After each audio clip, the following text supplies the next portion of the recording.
here really quickly, but we saved the best for last. Teri Rodriguez from the Community Services Division, thanks so much for joining us. Welcome to the show. I'm glad to be here. Thank you so much for having me. So I was going to bring you on and pump up the city's summer youth programs and highlight all the great things that go on and tell people to go sign up and get involved, but you told me today they're all full already. They're so popular and they're so well done that they filled up and there's no more spots left. Well, there are still some. There's very few, but there are still some on the south side. But yes, we are packed. We are rocking and rolling this summer. We just started now on Monday. We usually have our sign-ups, it's about 4 weeks back. We have it in May, and we only had about 600 kids sign up in May. So we were thinking, wow, this is going to be a different year. But no, it was. I guess it was a very busy weekend. Yeah. So we had tons of people come in and sign up afterwards, and we're at about almost 900 kids right now. That's fantastic. We have a wonderful collaboration with Santa Fe Public Schools. They give us 5 of their sites. And then we also do the Monica Roybal Center, which the city runs the regular school year as well as now in the summer. And our teen center, and the teen center is really full this year too. We have a great collaboration with the Boys and Girls Club. So they're letting us use their facility this year, which is great because they've got a gym and a pool, and we get full access to the kitchen. It's been great this year to really work with the Boys and Girls Club to have that site for our teens this year. And that's great. And it's full. So and we can still highlight some of what are some of the programs that our kids are going to be participating in through the so 900 kids. What are some of the things they're going to be doing over the summer? Well, the best thing about summer for me when I was a kid was you got to go swimming. And with the city's recreation division, they allow us to go to the Bicentennial Pool, they allow us to go to Salvador Perez and to Fort Marcy Pool, and we get to go to those places for free, so parents don't have to pay for any of those swimming, well, they're not lessons, but swimming play, really, it's play. Yeah. And then on occasion we'll go out to the Chavez Center as well, so our kids get to go swimming at least once a week. Every site goes swimming. Some of them go at least 2-3 times a week. Yeah, I can imagine that's fantastic. There's some really great stuff that's going on though. We also go bowling, and we do that for free. We go out to the Cities of Gold. They give us a great deal. And then this year there's some really great art projects that are happening on the rail yard. There's an interactive art theme, so kids are encouraged to go out and touch and work with stuff. So I was going to say, it's Santa Fe. There's got to be some art we're getting worked definitely, in there. definitely. Good. So there's some wonderful programs going on. Well, for it's our cool kids. to hear how active it is. First of all, how much physical activity they're engaged in. Yes. So we're not just dropping them in a game room and having them sit on couches and watch TV all summer long. And also how kind of hands-on it is too. How much interactive experience they're going to get, and how much they're going to get to actually do in terms of how they're going to spend their time this summer. And we also encourage them to get out and get active. We have an hour a day for kids to actually get out and play, and our team goes out and works with them to do all kinds of different games, as well as we have an hour of reading every day at every site. So we encourage our staff to do things like reading to the younger kids. We have puzzles and games, and then they do writing projects. They really get an awful lot of reading in as well, because as you know, our public schools want to make sure that our kids have some reading during the summer.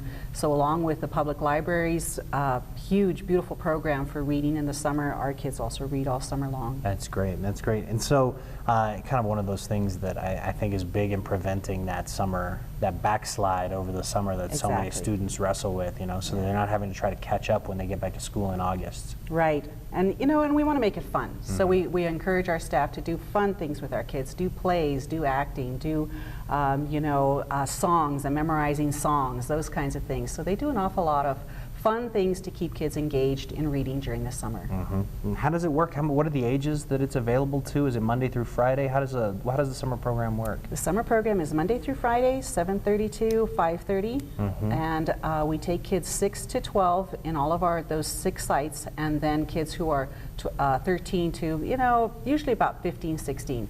Is when kids stop going to the teen center because they've got to get a job, right? Sure, because they want to drive. It's time to get out there and work. Pay for gas, pay for that car. Right. Yeah, absolutely. And again, with our collaboration with Santa Fe Public Schools, they get breakfast and lunch, and then we have a great program where we bring in fruits and vegetables for snacks, so kids get to fix things. We work with the the Santa Fe, County Extension Office. Oh yeah. Yes, she comes in and does cooking as well as cooking for kids. Awesome, they do some really fun things all summer long. It sounds fantastic, and a great break for parents too, who are constantly struggling with how to not only pay for health care, child care during the summer months, but find something to keep their kids busy while they're at work. And this is a great economic piece for our youth as well. We hire about 80 people for this summer jobs. An awful lot of them are affiliated with the schools in one way or another. So they come to us at that top level where we have supervisors, and then our assistant supervisors are usually people who have been through our programs and they like working with kids. They're thinking they want to work with kids. So most of these are college kids. And then we also hire people 16 and over.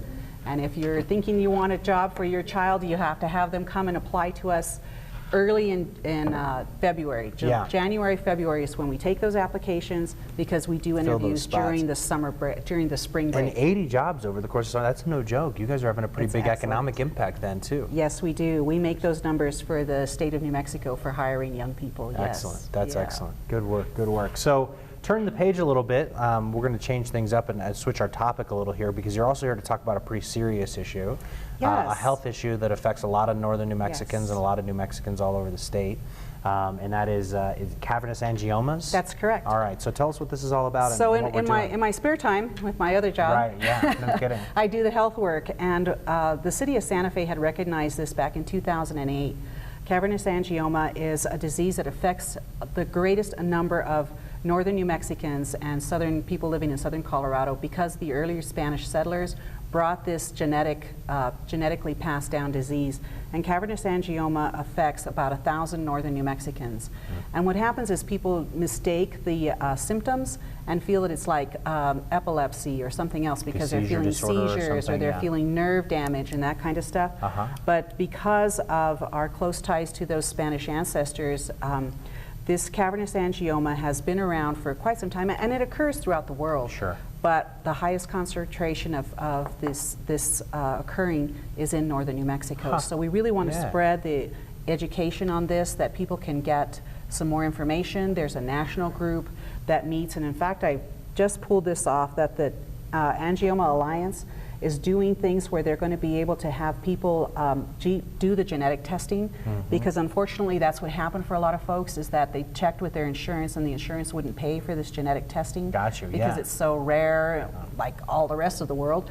But because of the high occurrence here in northern New Mexico, the Angioma Alliance is going to be paying for genetic testing for people to see if this is it.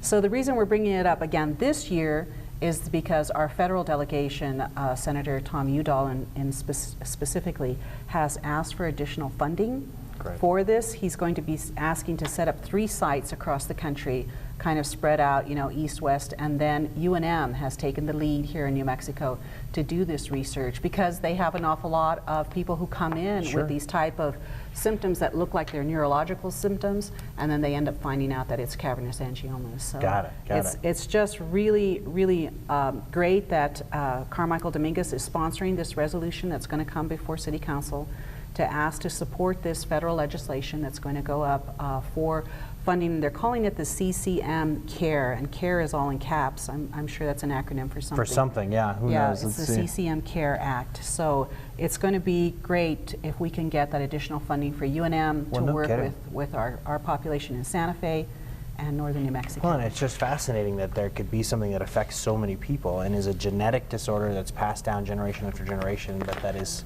far too mysterious. Right. People just don't know about it as much as they need to, and they don't get tested for it, and they keep getting misdiagnosed and causing more problems. And it goes back 1,000 years, I guess. Jeez. Close to that, 400, Yeah.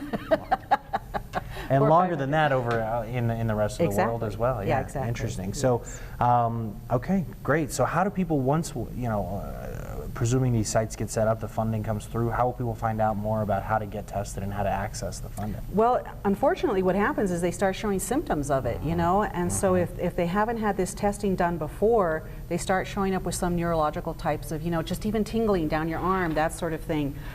There was a recent news report on it in the New Mexican, and Joyce Gonzalez, who happens to be a classmate of mine, has suffered this issue for some time, and so she's been quite a spokesperson for here in Santa Fe for this. But when we had this in 2008, I was really impressed, because we had about 25, 30 families that that filled this city hall here to talk about how it has affected their families. Yes, and we also have had people here in City Hall, our own employees, who have been affected by this as well. Well, we'll do what we can, obviously, to keep people informed and make sure that they know this is out there and that it's something that if they start to see symptoms of, they should definitely have that genetic test done. Absolutely. All right. Well, thank you so much. Great work. Keep it up. Thank you guys for all you do for our youth and for our families in Santa Fe. And it's good work. We get to do the good stuff. Keep it rolling.